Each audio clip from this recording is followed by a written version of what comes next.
Ние нямаме независно судство, сега некои го делат от времето на Груевски, други делат сега времето на Заев. Видите, ние независно судство нямаме за жал. Още от почетокот, от осамостојувањето на Република Македонија.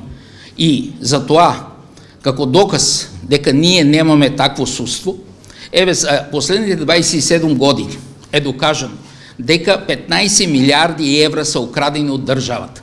За овие 27 години ни еден от тия кои са ги украли не е во затвор. За какво судство тогаш бориме?